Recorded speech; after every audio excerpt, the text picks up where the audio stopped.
हमारी समझदारी का विकास, हमारे गुणों का विकास, हमारे चरित्र का विकास, ये पढ़ाई की पहली डिमांड होती है। यदि कोई चीज जीवन में काम नहीं आ रही है तो फाइनली उसका बहुत मतलब होता नहीं।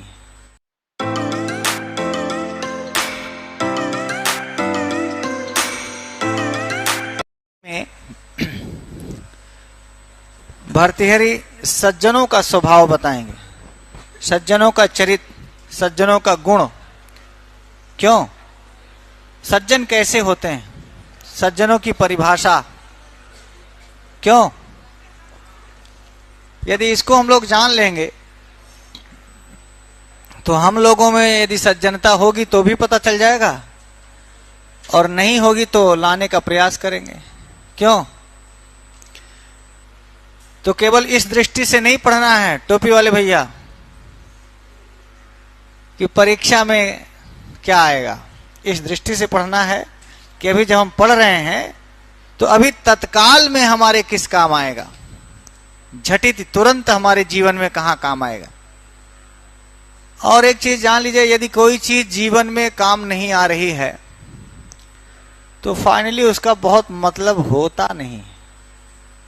क्यों गुरुजी, तो वह पढ़ाई लिखाई भी आदमी क्यों करता है, ताकि जिंदगी में इस पढ़ाई लिखाई का कुछ मतलब हो।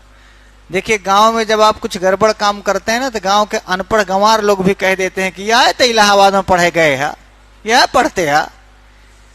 इसका मतलब उनको तुम्हारी पढ़ाई से पहले सज्जनता अभीष्ट है, अच्छाई अभीष्ट है।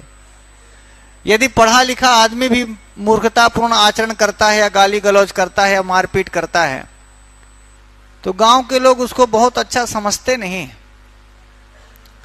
इसलिए बुद्धि का विकास, हमारी समझदारी का विकास, हमारे गुणों का विकास, हमारे चरित्र का विकास, ये पढ़ाई की पहली डिमांड होती है। और यही आप में भी होनी चाहिए, यही आपके माता पिता भी चाहते हैं, यही आपसे आपका गांव चाहता है, आपका समाज, आपका राष्ट्र, आपका देश और ये पूरा विश्व आपसे ये उम्मीद पहले करता है कि भाई साहब आप पढ़े लिख करके नौकरी बहुत बड़ी पाए नहीं पाए, ये तो नौकरी इसलिए चाहिए कि भाई जो हमारी आवश्यकताएं हैं वो पूरी होती रहें।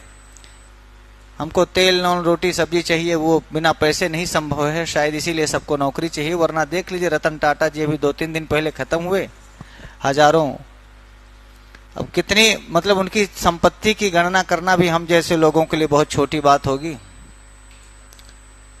पर उनको याद सिर्फ इसलिए नहीं कर रहे हैं हम लोग कि बहुत पैसा था, उनको इसलिए समाज और देश हमारा याद कर रहा है कि उस पैसे का वो सही सदुपयोग करते थे।